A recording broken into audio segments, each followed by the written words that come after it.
வைக்காம வந்த beef guys எப்படி இருக்குது? നല്ല ചോസമാണ്. ഇതിനെ ഒന്ന് കഴുകി ഫ്രഷ് ചെയ്ത് ഗൈസ് കടു ഇങ്ങനെ പൊട്ടുന്നുണ്ട്. കടു പൊട്ടിക്കഴിഞ്ഞ ശേഷം ഈ പാത്രം കണ്ടിട്ടൊന്നും വിചാരിക്കുന്നത് നമ്മളെ കിണ്ടക്കോണ ഈ പാത്രത്തിൻ്റെ തുല്യമായിപ്പോയി. കറിവേപ്പിലൂടെ അറിയിട്ടുണ്ട്.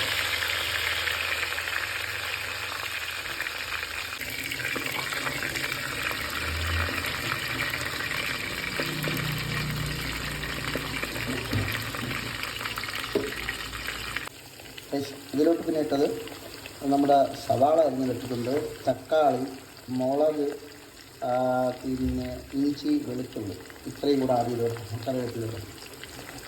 ഇപ്പോൾ മഞ്ഞൾപ്പൊടിയും ഉപ്പും കൂടെ ഇട്ടിട്ടുണ്ട്.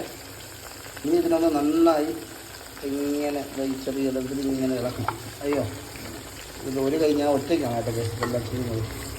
ഞങ്ങൾക്ക് ബുദ്ധിമുട്ടില്ല. അപ്പോൾ ഇളക്കിയതിന് ശേഷം വീണ്ടും കാണിക്കാം. മഞ്ഞൾപ്പൊടി ഉപ്പും കൂടെ ഇട്ട് നന്നായി ഇളക്കി വെച്ചിട്ടുണ്ട്. ഇനി നമുക്കിതിൻ്റെ അടപ്പെടുത്തുമെന്ന് അടയ്ക്കാം. ബേസിക് ഇങ്ങനെ അടപ്പൊക്കെ അടച്ചു വെച്ചു. അപ്പോൾ അതിനകത്ത് ജസ്റ്റ് ഒന്നുള്ളി, കാരണം ബീഫാണ് നല്ല രീതിയിൽ വേവാനുണ്ട്. അപ്പം സവാളയും ഒക്കെ ജസ്റ്റ് ഒന്ന് ഇതായാൽ മതി. എങ്ങനെ ഒന്ന് തീ ഒന്ന് പിടിച്ചതിന് ശേഷം ഒന്ന് വയണ്ട് വരണമെന്ന് വേണ്ട, ഒരു ചെറിയൊരു അനത്തനത്തിയതിന് ശേഷം അടുത്ത് നമ്മൾ ബാക്കി പിറച്ചിടാൻ പോകുന്നുണ്ട്. ഹലോ ഗൈസ്, ഇതാ പിന്നെ നമ്മൾ ചിക്കൻ്റെ അങ്ങനെ നമ്മുടെ ബീഫ് ഇതിലോട്ട് തട്ടി കേട്ടോ.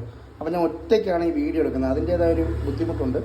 നമുക്ക് ഇനി ഇതൊന്ന് ഇളക്കി കൊടുക്കണം. ഇളക്കി കൊടുത്തിട്ട് കുറച്ച് നേരം കൂടെ വെന്തതിന് ശേഷം പിന്നെ ബാക്കി പൊടി ഐറ്റങ്ങളൊക്കെ ഇടാം. അപ്പോഴും വീണ്ടും പറഞ്ഞുതരാം.